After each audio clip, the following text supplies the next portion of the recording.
Mirpur Sherebangla national stadium বৃহস্পতিবার যেন পরিণত হয়েছিল এক উৎসবমুখর মিলন মেলায়। কোয়াব অর্থাৎ ক্রিকেটার্স ওয়েলফেয়ার অ্যাসোসিয়েশনের নির্বাচনকে ঘিরেই সেখানে জড়ো হয়েছিলেন দেশের সাবেক ও বর্তমান ক্রিকেটাররা। আড্ডা, হাসি আর আনন্দে ভরে ওঠে ক্রিকেটারদের এই জমায়েত।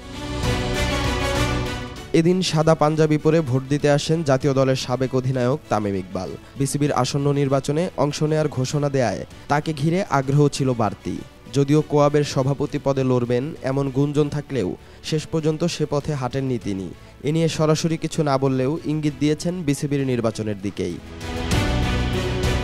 এবারের নির্বাচনে প্রতিদ্বন্দ্বিতা হয়েছে শুধু সভাপতি পদে। লড়াই করেছেন সাবেক ক্রিকেটার ও ম্যাচ রেফারি সেলিম শাহেদ এবং বর্তমান ক্রিকেটার মোহাম্মদ মিঠুন।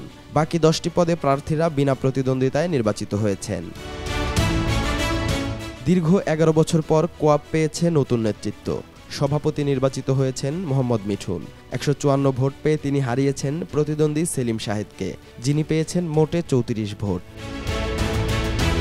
কমিটির অন্য সদস্যদের মধ্যে সিনিয়র সহসভাপতি হয়েছেন শাহরিয়ার হোসেন বিদ্যুৎ, সহসভাপতি নুরুল হাসান সোহান।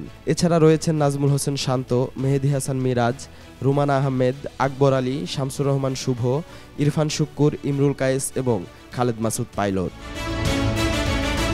কোয়াবের এই নির্বাচনকে ঘিরে ক্রিকেটারদের মিলন মেলা তাই শুধু ভোটের আয়োজন নয়, বরং ক্রিকেট পরিবারকে আরও কাছাকাছি আনার এক উৎসব হয়ে উঠেছিল মিরপুরে।